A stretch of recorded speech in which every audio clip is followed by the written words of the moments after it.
Today in class, we're going to be talking about vectors in 3 dimensions. Let's now talk about vectors in 3 dimensions. First of all, we have to consider that the y-axis is now going this way. The x-axis is now coming at us. J is a unit vector in the direction of y, positive y. I is a unit vector in the direction of x. And k now is going up with the board, and x is coming towards us. K is a unit vector in the z direction. We can see that vector A is designated by x, y, z. Here is vector A. It's coming out of the board with us and rising. That is broken down into x, y, and z. We have to come towards us, x, go this way, y, and up, z.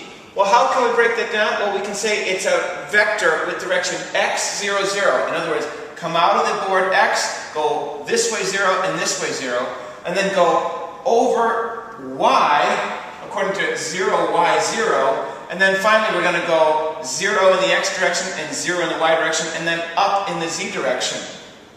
I can change this from x, 0, 0 to x times the unit vector 1, 0, 0, y times the unit vector 0, 0, 0, 1, 0, and z times the unit vector 0, 0, 1. We see that I is 1, 0, 0, j is 1, 0, 1, 0, and k is 0, 0, 1. So now I can substitute I for that, j for that, and k for that, and I can write my final vector as a is xi plus yj plus zk, knowing that I, j, and k are simply unit vectors in the respective directions. Let's consider now adding and subtracting vectors in 2 dimensions. If A is designated as x1, y1, we can write that as x1i plus y1j. You have to be able to go from this form to this form with the vectors. That means vector B at x2, y2 can be written as x2i plus y2j. The one in the x position times I. The one in the y position times j. Remember, this is just a unit vector in the x direction. This is just a unit vector in the y direction. Then A plus or minus B, remember that's a vector plus or minus a vector. You won't see plus or minus. You'll either see plus or minus, is x1, y1 plus or minus x2, y2, which means we're going to combine our x's, x1 plus or minus x2, combine our y's, y1 plus or minus y2, and finally we can write this as x1 plus or minus x2 I plus y1 plus or minus y2 j. We can go from this form to writing it out like this with an I and a j. I going with the x's, j going with the y's. Remember, I is just a unit vector in the x direction, and j is a unit vector in the y direction. The addition and subtraction of vectors in 3 dimensions is similar to what we just saw in 2 dimensions.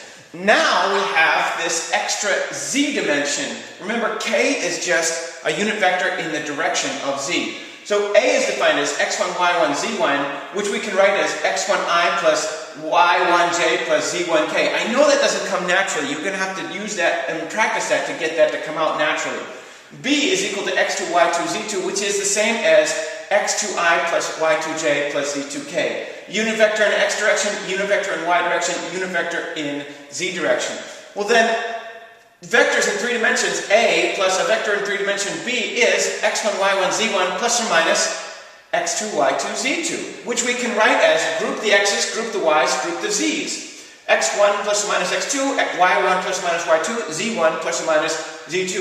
Finally, we can write this as x1 plus or minus x2 in the times the I, which is just the unit vector in the x direction, plus y1 plus or minus y2 in the j direction, or unit vector in the y direction, plus z1 plus or minus z2 times k, which remember is just a unit vector in the z direction.